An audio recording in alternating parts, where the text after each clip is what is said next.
Imagine this: a devoted wife, standing tall at the pulpit in her Sunday best, her voice carrying hymns of hope to hundreds of faithful souls in the pews above, while just feet below, in the cold shadows of the church basement, she seals away the last traces of lives she ended, one body at a time, her hands steady from years of quiet endurance, her heart heavy with choices no one could imagine a woman of God making. This is the hidden world of Sister Evelyn Hayes, the preacher's wife whose perfect life masked a chamber of death right under holy ground in Atlanta's bustling black church scene, where police unearthed not one, not two, but 3 bodies wrapped and buried amid forgotten relics of faith.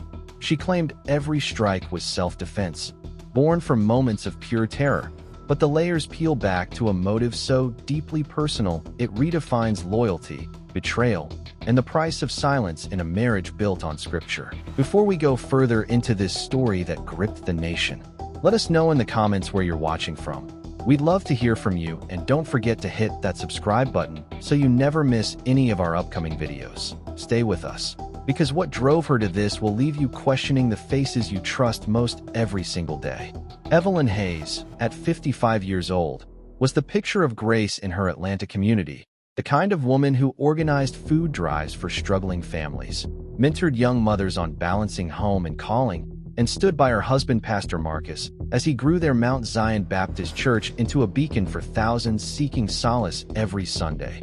Marcus, with his booming voice and tailored suits, preached messages of prosperity and redemption that filled the offering plates to overflowing. But when investigators lifted those floorboards in 2024, they didn't just find bones. They uncovered a timeline of disappearances that pointed straight back to her.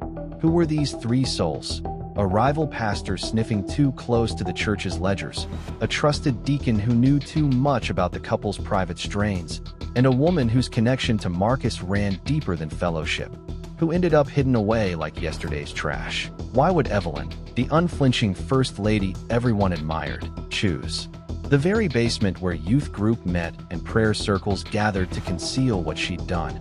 And what single revelation from her past turned whispers of financial strain into acts she could never take back? These questions hung over the trial like storm clouds, pulling in national headlines and dividing her congregation between those who saw a monster and those who still whispered prayers for her soul. The answers start with the life she and Marcus built together, a union that seemed unbreakable until the cracks showed. Evelyn came from tough roots in Atlanta's West Side projects during the 80s, where she watched her single mother scrape by on factory shifts and church charity, vowing early she'd build something solid, something rooted in faith that no hardship could touch. At 25, she met Marcus at a citywide revival. He just 28 with fire in his eyes and a gift for turning scripture into lifelines for the weary. And within a year, they married in a ceremony that packed the old storefront they called home church. Her white lace dress a symbol of the fresh start they both craved. Together they poured sweat into Mount Zion, starting with folding chairs and a borrowed sound system. Her handling the books with meticulous care while he commanded the stage, drawing in families like theirs who wanted more than survival. They wanted thriving. By the 2000s, the church sprawled across 2 city blocks with a daycare, food pantry, and youth programs where Evelyn shone, teaching girls to carry themselves with dignity. Amid life's tempests, her own 2 daughters growing up in the glow of what looked like perfection, Marcus's sermons on tithing brought wealth, new vans for outreach, even a parsonage with a garden where Evelyn grew collards and shared them at potlucks. But those close noticed his late arrivals, the hushed phone calls he took in the church office, patterns Evelyn dismissed with a Bible verse about enduring trials. Money started slipping away around 2020, offerings dipping as economic woes hit the congregation hard, and Evelyn took on more, quietly shifting funds to cover shortfalls she blamed on bad investments Marcus swore were temporary.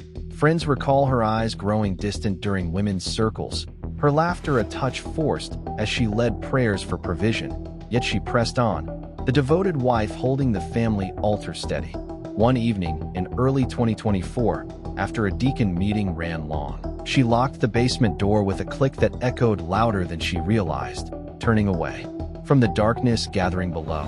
That lock hid more than storage. It guarded the first fracture in their sacred bond, a confrontation that would test every vow she'd ever taken. It began on a humid spring night in 2024 when Pastor Jerome, a sharp-eyed rival from a neighboring church, arrived unannounced at Mount Zion after hours, his questions about the church's audited books cutting through the air like accusations. Jerome, 58 and known for his no-nonsense audits in the Baptist Association, had heard murmurs of irregularities and demanded Evelyn show him the ledgers right there in the basement office where she balanced accounts away from prying eyes upstairs. Words escalated as he accused her of cooking numbers to hide Marcus's reckless spending, his voice rising until he lunged for the files. And in the struggle, Evelyn grabbed a heavy brass candlestick from the shelf, meant for altar use, and swung in what she later described as a blind panic to protect everything they'd built. Jerome crumpled, and in the stunned silence that followed, she dragged his body deeper into the shadows, wrapping it in old choir robes and sliding it into a forgotten crawlspace. Amid dusty hymnals and broken pews. Weeks later, Deacon Ray, 62, her longtime advisor who'd helped launch the church decades ago, pieced together Jerome's vanishing and confronted her during a solo cleanup shift, his betrayal stinging as he threatened to go public unless she cut him in on whatever she was siphoning. Another heated exchange ended with Ray slumped against the concrete, Evelyn's hands trembling as she repeated the grim ritual, convincing herself each time it was survival for the flock above who depended on the church's light. Then came Lena, 48, a poised singer from the gospel choir whose late-night visits to Marcus had long fueled gossip, appearing in the basement swollen with child and armed with proof of his promises, texts, receipts, a claim on the life Evelyn had given everything to. Lena's demands for support turned physical when she blocked the stairs, and Evelyn's final desperate act sealed the third space in that hidden tomb. Each time, she scrubbed the floors with bleach, preached come Sunday with scripture on forgiveness fresh on her lips, the weight pressing but her resolve holding as the disappearances faded into rumor. A heavy rainstorm in late 2024 flooded the basement during a midweek Bible study, water seeping into cracks and washing away the cover of dirt Evelyn had piled over her secrets. A maintenance crew prying up warped flooring stumbled on the first remains, calling police who arrived with floodlights piercing the damp gloom, unearthing the wrapped bundles one by one amid gasps from officers who'd attended services there. News trucks swarmed Mount Zion by dawn, headlines screaming, "Preacher's wives." Basement of death, across Atlanta stations and national feeds. The community reeling as congregants gathered in parking lots whispering about the woman who'd prayed over their sick children. Evelyn turned herself in calmly, her mugshot composed in pearl earrings, telling detectives in marathon sessions that each death came from intruders turning violent over church business she couldn't let destroy the ministry. Marcus stood by her publicly at first, preaching unity from the pulpit with a rented choir, but cracks showed when his own finances came under scrutiny, whispers of his gambling debts in Vegas casinos surfacing from bank records. Investigators chased red herrings, a disgruntled ex-employee, even Jerome's own rivals. But a congregant's tip about odd deliveries to the basement led to cadaver dogs confirming the scene. Interrogation tapes captured Evelyn's voice steady at first, breaking only when pressed on the bleach stains and missing candlestick, while media frenzy split. Opinions with talk shows debating if faith excused her or condemned her deeper. Public prayer vigils clashed with protests outside the church, families of the victims demanding answers as the case built toward trial. Every lead circling back to that locked door she'd turned from so many times. Court opened in 2025 with Evelyn facing murder charges, the courtroom packed with former parishioners clutching Bibles, prosecutors painting her as a calculating guardian of tainted empire, while her defense leaned hard on battered woman instincts twisted by years of covering for Marcus. Testimony revealed the church's books she'd juggled not just for survival, but to bury his secret debts from high-stakes poker games masked as conference travel, a hole that grew to $200,000 by 2024. Witnesses described Jerome's visit as aggressive blackmail after he audited discrepancies, Ray's as a greedy grab for hush money, and Lena's as confrontation over paternity that turned lethal when she revealed pregnancy tests dated back months. The jury heard Evelyn's taped breakdown admitting the swings, but insisting on fear, not premeditation, her daughters testifying through tears about a mother who'd shielded them from their father's wanderings. DNA from Lena's remains confirmed Marcus as the father. Shattering his witness stand denial and turning eyes to him. After weeks of evidence, ledgers, timelines, even fibers from choir robes, verdict landed on manslaughter for all three, sentencing Evelyn to 15 years with chance of parole, the judge noting her actions born from a web of loyalty gone wrong.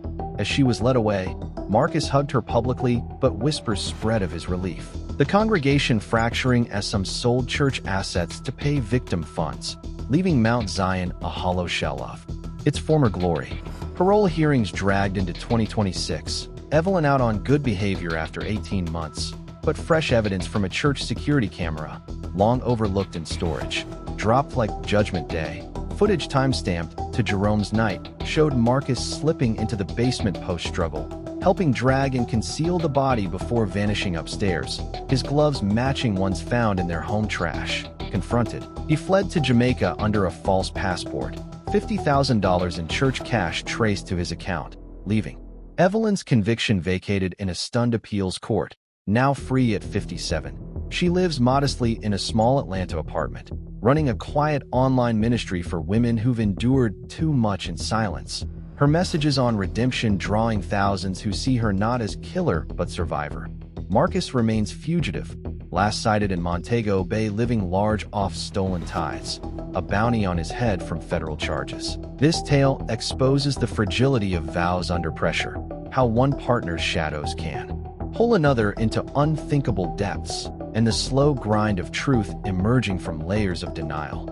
Families of the dead found partial closure and settlements, but questions linger on accountability in places meant for healing. Evelyn's story stands as mirror to marriages everywhere. Did the signs always point to him, or did her choices seal the fate? Reflect on that locked door, the forced smiles, and ask if you'd see it coming in your own circle. As the credits roll on this chapter of hidden horrors under the steeple, share in the comments what moment hit you hardest. Evelyn's first swing, Marcus's betrayal, or the basement reveal? Where do you draw the line between protection and crime in a marriage like theirs? If this kept you glued, smash that like button. Subscribe with notifications on for more real stories of faith-tested and secrets exposed from communities like yours. Next time, we uncover the gospel choir director whose harmonies hit a deadly rivalry. Turn on alerts so you don't miss it.